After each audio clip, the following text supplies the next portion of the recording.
Hello, welcome to South Indian Homely Kitchen. இன்னைக்கு நாம ஒரு ஸ்பெஷலான ஒரு ரெசிபி பார்க்க போறோம். மரவள்ளி கிழங்கு வச்சு சிக்கன் பிரியாணி எப்படி செய்யலாம்ன்றது இன்னைக்கு நாம பார்க்க போறோம். இந்த ரெசிபி வந்துட்டு கேரளால ரொம்ப ஃபேமஸான ஒரு ரெசிபி. இந்த டேஸ்டியான ரெசிபி எப்படி செய்யலாம்ன்றது இன்னைக்கு பார்க்க போறோம். வாங்க வீடியோக்குள்ள போலாம். நான் இப்போது ஒரு 3/4 கிலோ அளவு மரவள்ளி கிழங்கு நல்லா அதை க்ளீன் பண்ணி ஒரு 3 தடவை நல்லா வாஷ் பண்ணி இப்போ எடுத்திருக்கேன்.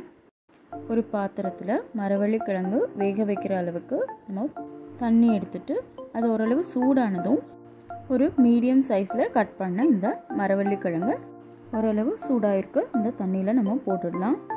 இப்போது தேவையான அளவு உப்பு சேர்த்திட்டு 1/4 டீஸ்பூன் அளவுக்கு மஞ்சள் பொடி சேர்த்திக்கலாம்.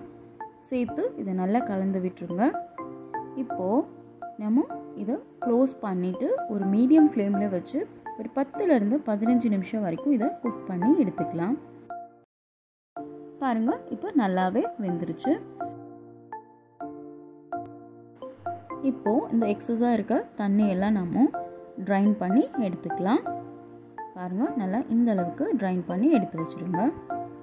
இப்போது ஒரு பாத்திரம் எடுத்துக்கலாம். அதில் ஒரு 100 ml அளவுக்கு தேங்காய் எண்ணெய் சேர்த்திக்கோங்க.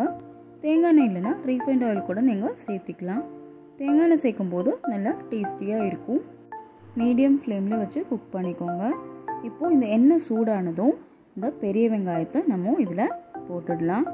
நான் இதில் ஒரு 3 மீடியம் சைஸில் பெரிய வெங்காயம் எடுத்து இதை நல்லா ஸ்லைஸ் பண்ணி இதில் சேர்த்திருக்கேன். இப்போது ஒரு டீஸ்பூன் அளவுக்கு உப்பு சேர்த்திக்கோங்க. உப்பு வந்துட்டு உங்களுடைய டேஸ்ட்டுக்கு அனுசரித்து நீங்கள் சேர்த்திக்கோங்க. இது ஒரு லைட் ப்ரௌன் ஆகிற அளவுக்கு நம்ம நல்லா வதக்கி எடுத்துக்கலாம். நல்லா இந்தளவு வதங்கினா போதும். இப்போது ஒரு 4 பச்சை மிளகா கருவேப்பிலை இதில் சேர்த்திக்கலாம். இப்போது ஒரு 10 சின்ன வெங்காயம், ஒரு 6 பூண்டு, மீடியம் சைஸில் இஞ்சி எடுத்து இதை நல்லா நம்ம அரைச்சி எடுத்துக்கலாம். நல்லா இந்த அளவுக்கு அரைச்சி எடுத்துக்கோங்க. இப்போது இந்த அரைச்ச பேஸ்ட்டை இதில் சேர்த்துக்கலாம். சேர்த்ததுக்கப்புறமா இதோடைய இந்த ரா ஸ்மெல் போகிற அளவு நல்லா இதை ஒரு நிமிஷம் வரை வதக்கி எடுத்துக்கலாம்.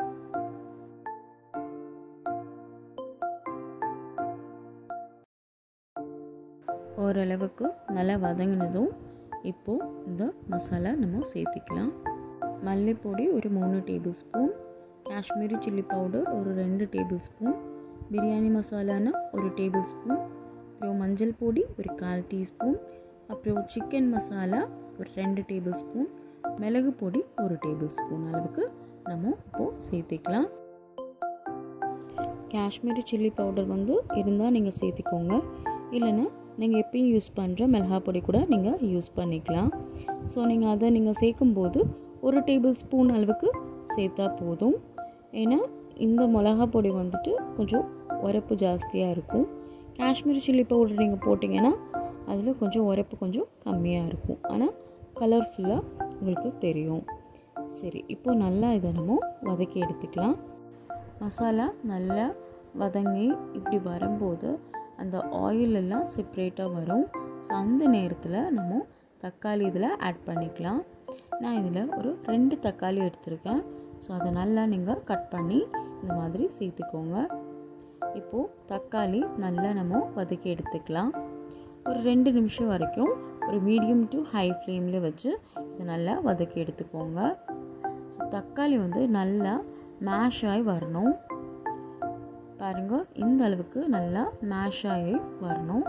மசாலா ரெடியானதும் இப்போது 1 கிலோ சிக்கன் நான் நல்லா வாஷ் பண்ணி எடுத்திருக்கேன். ஸோ வாஷ் பண்ணுறது எப்படின்ட்டு நான் டிஸ்கிரிப்ஷனில் கொடுத்துருக்கேன் அதோடைய லிங்க்கு. கண்டிப்பாக நீங்கள் அதை பாருங்கள், உங்களுக்கு யூஸ்ஃபுல்லாக இருக்கும். இப்போது இந்த சிக்கனை நம்ம இந்த மசாலாவோட ஆட் பண்ணி இதை நல்லா மிக்ஸ் பண்ணி எடுத்துக்கலாம். இப்போது நீங்கள் தண்ணி ஆட் பண்ண வேண்டாம். ஒரு 5 நிமிஷத்துக்கு அப்புறமா நம்ம தண்ணி சேர்த்தா போதும். அது வரைக்கும் இந்த சிக்கனை நம்ம விடாமல் அந்த மசாலாவோட நம்ம நல்லா மிக்ஸ் பண்ணி எடுத்துக்கலாம்.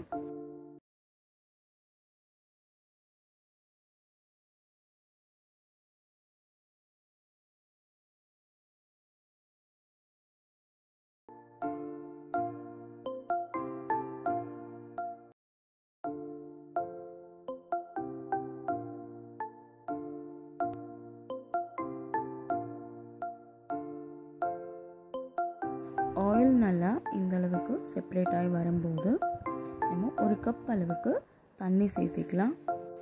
இப்போது இந்த சிக்கனை நல்லா இந்த கிரேவியோட மிக்ஸ் பண்ணி எடுத்துகிட்டு ஒரு 15லேருந்து 20 நிமிஷம் நம்ம இதை கவர் பண்ணி நல்லா நம்ம வேக வச்சு எடுத்துக்கலாம்.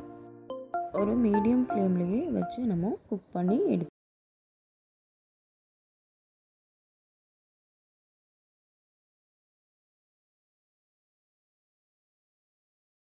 வெந்திருக்குதுல.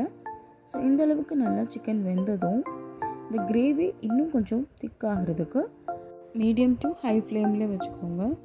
வச்சுட்டு இது நல்லா கண்டினியூஸாக இந்த கிரேவியோட சிக்கனை நல்லா மிக்ஸ் பண்ணி எடுத்துக்கோங்க.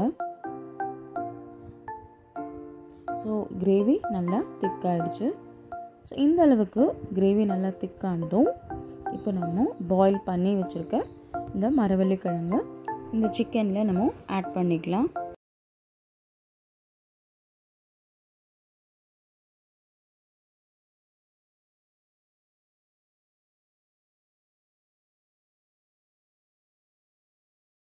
மரவள்ளி கிழங்கு ஏற்கனவே நம்ம வேக வச்சு எடுத்ததுனால இந்த சிக்கனோட நம்ம நல்லா மிக்ஸ் பண்ணி எடுத்துக்கலாம். ஒரு 5 மினிட்ஸ் இதை நல்லா மிக்ஸ் பண்ணி எடுத்துக்கோங்க. ஸோ ஃபுல்லாக அந்த மரவள்ளி கிழங்கு எல்லாமே இந்த கிரேவியோட மிக்ஸ் ஆகிற அளவுக்கு நம்ம கலந்து விட்டு எடுத்துக்கலாம். ஸோ மரவள்ளி கிழங்கும் இந்த கிரேவியும் சேரும்போது நல்லா அந்த கிரேவி வந்து ரொம்ப திக்காக இருக்கும். ஸோ அதுதான் அதோடைய அந்த கரெக்ட் கன்சிஸ்டன்சி.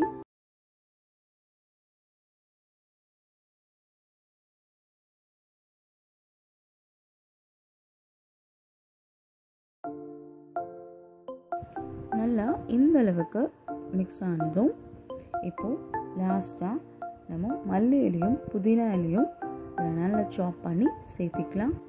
இந்த மல்லி இலை புதினா இலை போட்டதுமே அதோடைய வாசனை ரொம்ப சூப்பராக இருக்கும். மரவள்ளி கிழங்கு பிரியாணி ரொம்ப சூப்பராக ரெடி ஆயிடுச்சு. இப்போது ஃப்ளேம் ஆஃப் பண்ணிடலாம். பாருங்கள், நல்ல டேஸ்டியான மரவள்ளி கிழங்கு சிக்கன் பிரியாணி ரெடி ஆயிடுச்சு. ஸோ இதுக்கு சுலைமணி டீ சேர்த்து நம்ம சாப்பிடும்போது அவ்வளோ சூப்பராக இருக்கும். அதுவும் உங்களுக்கு டிஸ்கிரிப்ஷனில் இந்த லிங்க் கொடுத்துருக்கேன்.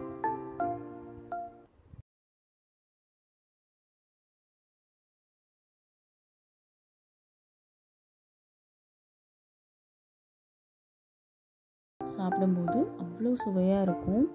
நீங்களும் இந்த ரெசிபியை வீட்டில் கண்டிப்பாக ட்ரை பண்ணி பாருங்கள். ரொம்ப டேஸ்டியாக இருக்கும். நல்ல சூடாக இதை நம்ம சர்வ் பண்ணும்போது இதில் ஒரு பாதி அளவு பெரிய வெங்காயம் எடுத்து நல்லா இந்த அளவு சாப் பண்ணிவிட்டு கொஞ்சம் உப்பும் லெமன் ஸ்குவாஷும் ஆட் பண்ணி நல்லா மிக்ஸ் பண்ணிவிட்டு இதில் சேர்த்திக்கோங்க. ஸோ இதோட